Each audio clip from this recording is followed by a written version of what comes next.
کوئی ابھی تک سالڈ کیس نہیں ہے. پچھلا ویلاگ میں نے آپ کو بتایا تھا کہ توشہ خانہ میں جو ان کو سزا سنائی گئی ہے، جو ڈسکوالیفائی کیا گیا ہے، وہ کر نہیں سکتے تھے کیونکہ اس وقت رکن قومی اسمبلی تھے ہی نہیں. لارجر بینچ کے پاس معاملہ اسلام آباد لاہور ہائی کورٹ کے لارجر بینچ کے پاس وہ پہنچ چکا ہے. اب عمران خان صاحب کو ایک القادر ٹرسٹ ہے. القادر ٹرسٹ میں بھی میں نے ریکارڈ چیک کیا تو 59 وہاں پہ گواہ ہیں، 59 گواہ ان کی لسٹ ہے، اور وہ بھی فوری ان کا کوئی چانس نہیں ہے کہ وہ کیس جلدی چلے اور 2 مہینے کے اندر یہ سم اپ ہو جائے. اس کا امکان نمبر 1. نمبر 2، وہ گواہ جو ہیں 59، ان میں سے کوئی ایک گواہ بھی ایسا نہیں ہے جس کا کوئی سر پیر ہو، اور جو جا کے یہ گواہی دے اس کی وجہ ہے کہ اس ریفرنس کا نام جو القادر ٹرسٹ کا رکھا ہوا ہے 190 ملین پاؤنڈ. اب 190 ملین پاؤنڈ جو ہے وہ تو سپریم کورٹ کے اکاؤنٹ میں آیا، اور اب سپریم کورٹ کے حکم سے فیڈرل گورنمنٹ کو جا چکا ہے اور سندھ گورنمنٹ کو جا چکا ہے. اس میں تو 1 روپیہ بھی آگے پیچھے نہیں ہوا، اور نہ ہی عمران خان صاحب کو، نہ ہی ان کے کسی رشتہ دار کو، نہ ہی کسی کیبنٹ ممبر کو کوئی گیا. اب رہا القادر ٹرسٹ کی زمین، اس کے لیے جو یہ بہت زیادہ تگ و دو کر رہے ہیں، اس میں انہوں نے ملک ریاض صاحب کا نام ڈال دیا ہے اور ان کی فیملی کا نام ڈال دیا ہے. وہ اس لیے ڈالا ہے کہ ان کے پاس کوئی گواہ نہیں ہے. اب یہ چاہتے ہیں کہ ملک ریاض صاحب یا ان کی فیملی کا ممبر آ کے گواہ بن جائے، اور اس لیے ان کو ملزمان کی لسٹ میں ڈال دیا ہے. ان کو گرل کیا جائے گا، اسکروپ کیا جائے گا، اور ان پہ پریشر یہ ڈالا جا رہا ہے کہ آئیں اور آ کے گواہی دیں کہ جناب یہ جو القادر ٹرسٹ کی زمین ہے یہ انٹر لنک ہے اس 190 ملین پاؤنڈ کی ڈیل سے، اور ہمیں بیک ڈور چینل پہ ہمارے ساتھ یہ کیا گیا تھا، مکا کیا گیا تھا. اب جو میری معلومات ہیں اس میں ملک ریاض صاحب یا بحریہ ٹاؤن یا ان کا کوئی فیملی ممبر کوئی بھی آنے کے لیے تیار نہیں ہے، کیونکہ امبیزلمنٹ کوئی تھی نہیں اور نہ ہی آپس میں ایک دوسرے سے اس کا تعلق بنتا ہے. تو یہ تو ہو گیا القادر ٹرسٹ، اس میں کچھ نہیں ہے. اب شہزاد اکبر صاحب باہر بیٹھے ہیں. شہزاد اکبر صاحب کے بارے میں یہ کہتے ہیں کہ جی وہ ریکارڈ جو ہے وہ فائل نے شہزاد اکبر لے گئے. اب شہزاد اکبر باہر موجود ہیں، وہ ویڈیو لنک کے ذریعے آنے کے لیے تیار ہیں، بیان ریکارڈ کروانے کے لیے تیار ہیں. لندن ہائی کمیشن، پاکستان کا جو لندن ہائی کمیشن ہے اس میں بیٹھ کے گواہی دینے کے لیے تیار ہیں، یعنی کہ اسٹیٹمنٹ ریکارڈ کروانے کے لیے تیار ہیں. لیکن ان کا ریکارڈ نہیں کیا گیا اور ان پہ وہ ایک انسیڈنٹ بھی ہو چکا ہے. اب ان کو اور زلفی بخاری کو اور دیگر ملزمان اور ہیں سارے باہر. ملک ریاض صاحب ان کی فیملی باہر ہے، زلفی بخاری باہر ہے، فرحت جو ہیں وہ باہر ہیں، اور شہزاد اکبر صاحب باہر ہیں. کوئی بھی موجود نہیں ہے پاکستان میں. اب ان کو لانے کے لیے وہ کہتے ہیں انٹرپول سے رابطہ کریں گے. انٹر حکام سے ملاقاتیں کرنے گئے تھے جناب نگراں وزیر داخلہ بگٹی صاحب. جو میرے پاس اطلاع ہے اس کے اکارڈنگلی انٹرپول نے معذوری ظاہر کی ہے، صاف جواب دے دیا کورا پاکستانی حکام کو. اور وہ اس لیے دیا کہ انہوں نے کہا کہ جو پیپ ہیں، پولیٹیکلی ایکسپوزڈ پرسن جو ہیں، ان میں جرنلسٹ ہیں، سیاستدان ہیں اور بڑے بزنس مین ہیں، ان کو ہم انٹرٹین نہیں کریں گے. آپ کی کوئی بھی ریکویسٹ آئے گی، یہ انٹرپول کا کہنا ہے. وہ اس لیے نہیں کریں گے کہ پاکستان میں ایک پولیٹیکل وکٹمائزیشن کا، بنیادی انسانی حقوق کی پامالی کا، شہری آزادیوں کی پامالی کا ایک ایسا بدترین سسٹم چل رہا ہے. اس میں شہید ارشد شریف کا قتل ہو جانا، عمران ریاض خان کا 6 مہینے تک لاپتہ رہنا، اس کے بعد 10,000 سے زیادہ سیاسی قیدیوں کو جیل میں رہنا، پھر عمران خان صاحب کا معاملہ، یہ سارے کے سارے جتنے خواتین جیلوں میں ہیں یہ رپورٹ ہو رہا ہے، اور رپورٹ بھی ہو رہا ہے. اور برطانیہ میں یہ ایشو اٹھایا جا رہا ہے، برطانوی پارلیمان میں اٹھایا جا رہا ہے، امریکہ کی پارلیمان میں اٹھایا جا رہا ہے، یورپی یونین میں اٹھایا جا رہا ہے. ہر جگہ پہ یہ مسئلہ اٹھ رہا ہے. اقوام متحدہ کے اندر یہ مسئلہ زیر بحث ہے. شہید ارشد شریف کے قتل کا معاملہ جو ہے اقوام متحدہ نے چٹھی لکھی ہے پاکستانی حکام کو. تو یہ بہت کچھ چیزیں ہو رہی ہیں جس کی وجہ سے انٹرپول حکام جو ہیں وہ انٹرٹین کرنے کے لیے، اکوموڈیٹ کرنے کے لیے تیار نہیں ہے. اس لیے ان میں سے کوئی بھی انٹرپول کے ذریعے کوئی بھی پولیٹیکل پرسنالٹی، وہ خواہ جرنلسٹ ہے، خواہ وہ وکیل ہیں، خواہ وہ بزنس مین ہے، ان میں سے کوئی بھی واپس جانے کی پوزیشن میں، لے جانے کی پوزیشن میں نہیں ہے اس وقت پاکستان کی وزارت داخلہ. اس لیے جناب بگٹی صاحب نے، سرفراز بگٹی نے کہا کہ جی انٹرپول حکام سے ملاقاتیں کرنی تھی مگر ہو نہیں سکی، اور ہائی کورٹ میں پیش ہونا تھا جس کی وجہ سے مجھے واپس آنا پڑا. تو حقانی معاملے پر انکوائری جاری ہے. ہم صرف غیر قانونی افراد کو، وہ جو معاملہ تھا لیکن وہ تو ہے افغانستان کے افغان مہاجرین سے متعلق، لیکن یہ والا معاملہ جو میں آپ کو بتا دوں کہ انٹرپول وقت کی حد تک معاملہ ہے وہ کوڑا جواب ہے۔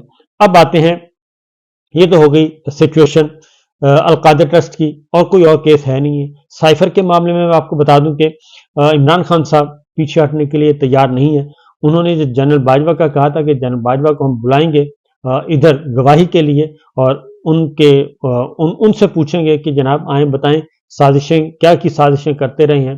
تو عمران خان صاحب کے پاس بطور وزیر اعظم اور ادروائز بھی ان کے پاس بہت زیادہ معلومات ہیں، میٹیریل ایسا ہے کہ جو باجوہ صاحب کے لیے مشکلات پیدا کر سکتا ہے۔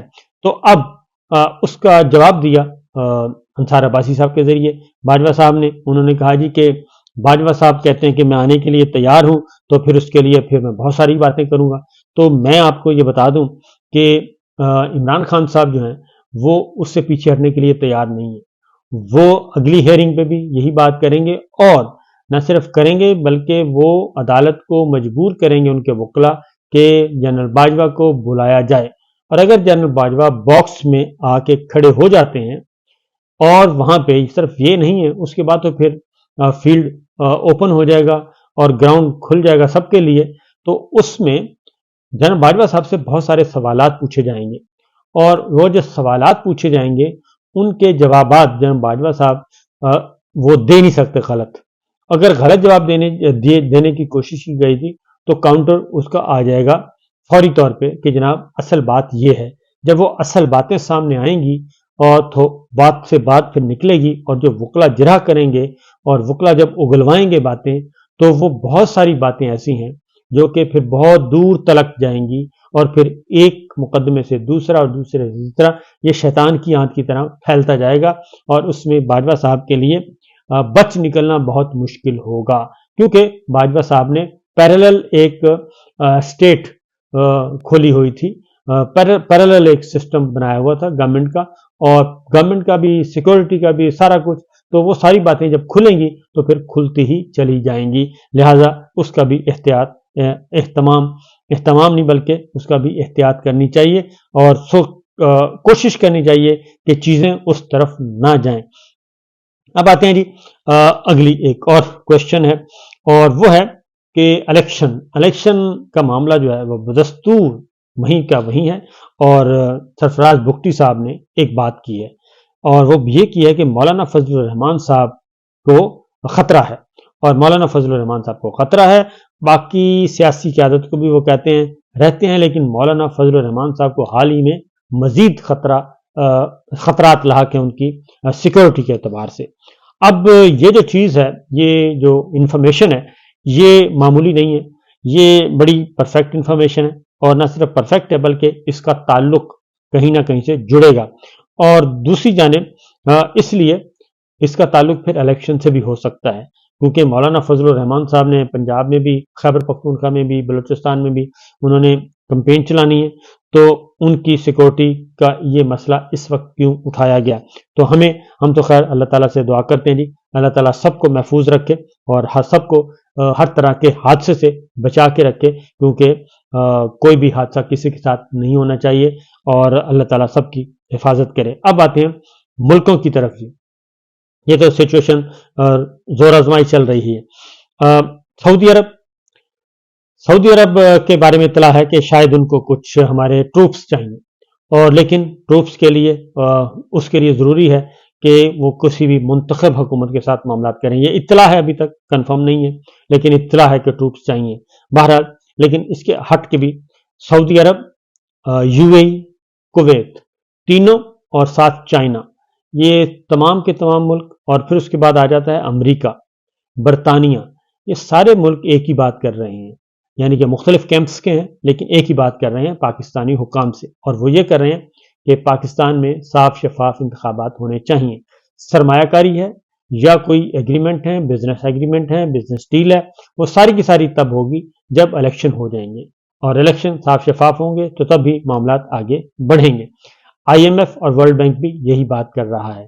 اب آتے ہیں کہ الیکشن کے معاملے میں جو ایک اور بات چل رہی ہے کہ یہ پریشر اپنی جگہ پہ موجود ہے اور یہ سب کچھ چل رہا ہے، تو کیا پھر الیکشن کے راستے میں رکاوٹ کیا ہے؟ رکاوٹ صرف ایک ہی ہے، اور وہ ہے پاکستان تحریک انصاف اور عمران خان صاحب کی غیر معمولی مقبولیت۔ اور یہ پہلا الیکشن ہے کہ جس کے ہونے سے پہلے ہی ہمیں نتائج کا پتہ ہے، ہمیں نہیں بلکہ سب کو پتہ ہے کہ الیکشن فری اینڈ فیئر ہوتے ہیں تو نتیجہ کیا نکلے گا، اور پاکستان تحریک انصاف آرام سے یہ الیکشن جیت جائے گی مکمل طور پہ۔ اس کو کوئی خطرہ نہیں ہے حکومت نہ بنانے کا، حکومت بنا لے گی وہ آسانی سے۔ اور یہ پہلا الیکشن ہے جس کے بارے میں الیکشن ہونے سے پہلے پتہ ہے کہ دھاندلی کی کوشش کی جا رہی ہے اور سبوٹاج کرنے کی کوشش کی جا رہی ہے۔ تو جو باتیں ہمیں پتہ ہے وہ دنیا کو بھی پتہ ہے، اس لیے جناب آگے دیکھیے ہوتا ہے کیا۔ اجازت دیجیے، اللہ حافظ۔